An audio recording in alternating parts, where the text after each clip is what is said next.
I am Thomas, and you are looking at a wanted poster for William Francis Suton from back in the day. The original Slick Willie. Yeah, we get the expression Slick Willie. That is him, Willie Suton. Willie the actor, even been called Robin Hood. And this is the family plot, the family grave where Willie Suton is buried in the Holy Cross Cemetery in Brooklyn, New York. There you could see, actually, right by the grave on the bottom there, you could see a bunch of like a fake play money $100 bills. Willie Suton, born in 1901. Passed away, died in 1980. During his 40 year, he's perhaps one of the famous bank robbers. By the way, if you ever heard of the Suton Law, that's Willie Suton, though he denies it. 40-year robbery. He stole an estimated $2 million. Me thinking $2 million. Well, his robberies, this is, 50, 60 years ago, to keep that in mind. Spent more than half of his adult life in prison, but he did escape 3 times from prison.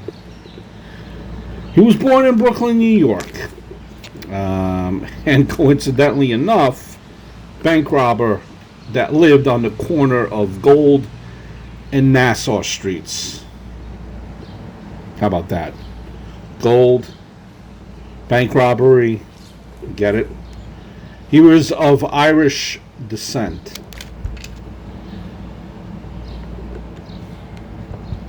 Suton really became a criminal at an early age.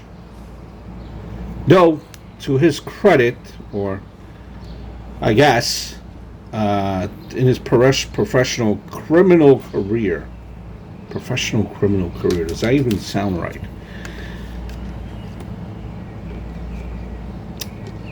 Described by many people in the crime community, bright-eyed guy, just only 5'7", always talking, always yapping, chain smoking cigarettes with Bull Durham tobacco.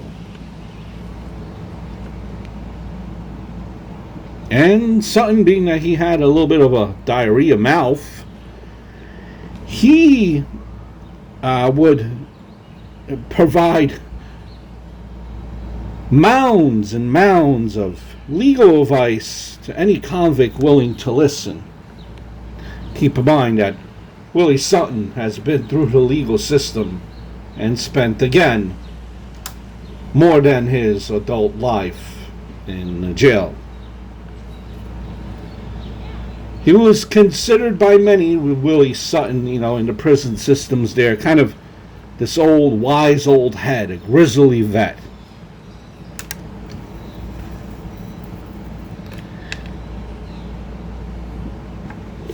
A guy that went incarcerated in what used to be known as the Tombs. We're looking back at the grave here, right? He was protected. The mafia protected him. Everyone liked him, Willie Suton.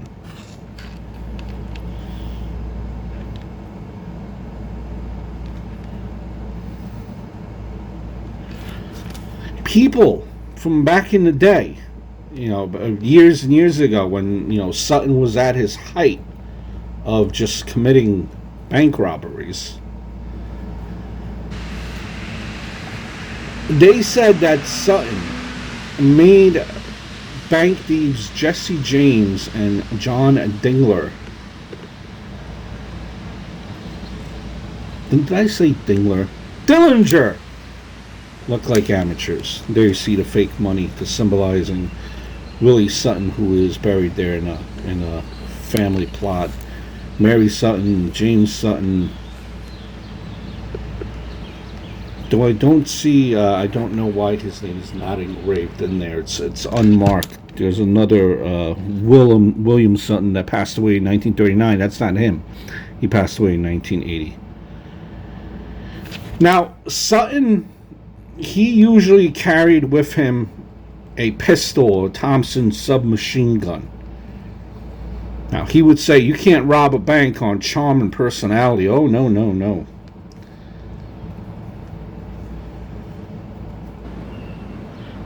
In an interview that was published like shortly before he passed away in 1980, Suton was asked if the guns that he used in his robberies were loaded. He responded that he never carried a loaded gun because somebody might get hurt. Though, imagine the terror in the bank teller's eyes when they see a gun. They do not know that it's not loaded. At least this is what Willie Suton said. And he said that he stole from the rich and he kept it. So he wasn't, robbing poor people. He was robbing the rich people to kind of make it okay.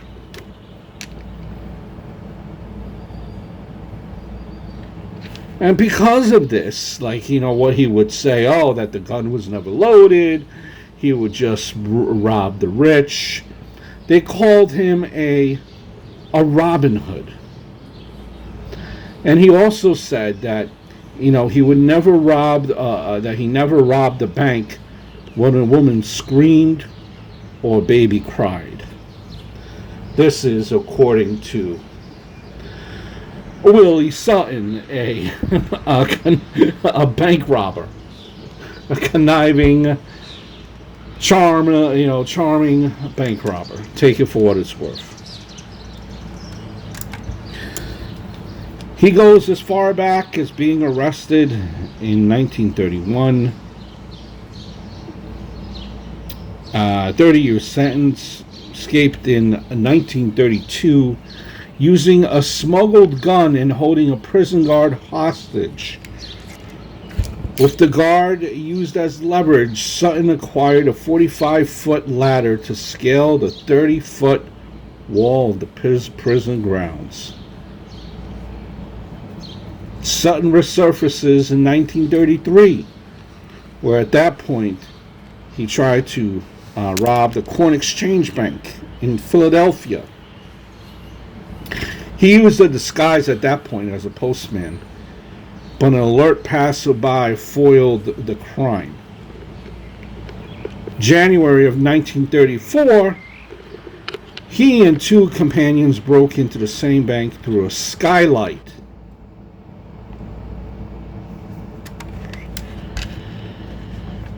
The FBI record observes that Suton also conducted a Broadway jewelry store robbery in broad daylight, impersonating a postal telegraph messenger. Jeez, maybe Willie Suton should have worked for the post office, right?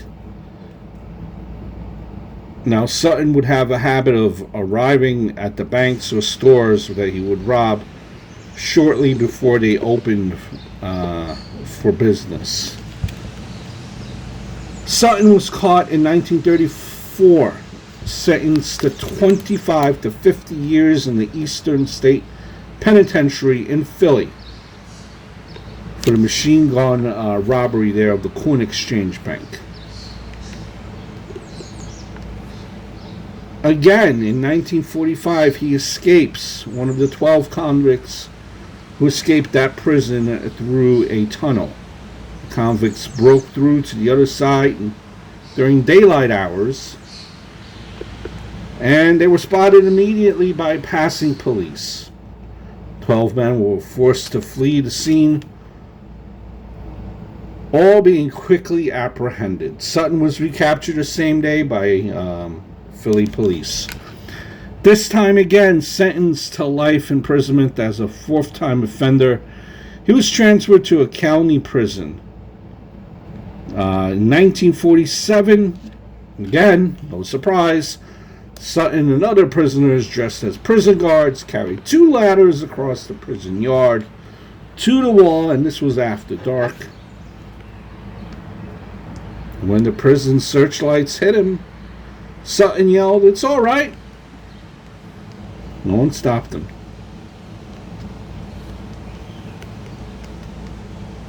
(1950). He was the 11th listed on the FBI's 10 of the FBI's 10 most wanted fugitives. During February of 1952, Suton was captured by police after having been recognized in a subway.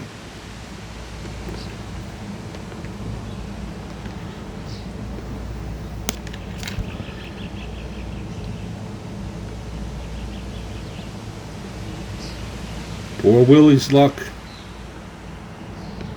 ran out. So, again, he was taken to prison. 1952 trial for the 1950 robbery of around $63,000, which is $720,000 in today's value, from the Bank of Manufacturers Trust Company. I wonder if he ever was able to have a debit or credit card after from this bank. He received a sentence of 30 to 120 years in Attica State Prison. But guess what? In December of 1969, he was released. That's right, he was released on good behavior in 1969. Deteriorating health played a part of it as well. That justified the commuting his sentence to time served. At the hearing, Willie Suton responded, "Thank you, Your Honor, God bless you," and wept as he was carried out, as he was led out of the court building. After his release, Willie Suton would deliver lectures on prison reform, consulted with banks on theft deterrent techniques. He was on the bank side now, changed man, reformed man.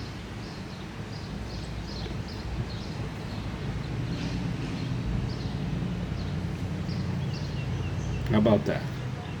Eventually made a TV commercial for the New Britain Bank and Trust Company.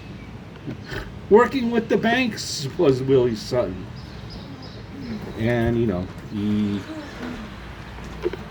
spent his last years in Florida, seclusion, lived a long life, and was able to make income because of his notoriety robbing banks, ironically enough. This is the grave, once again, of Willie Suton, probably America's most notorious bank robber. I hope all is well. I look forward to speaking to you soon.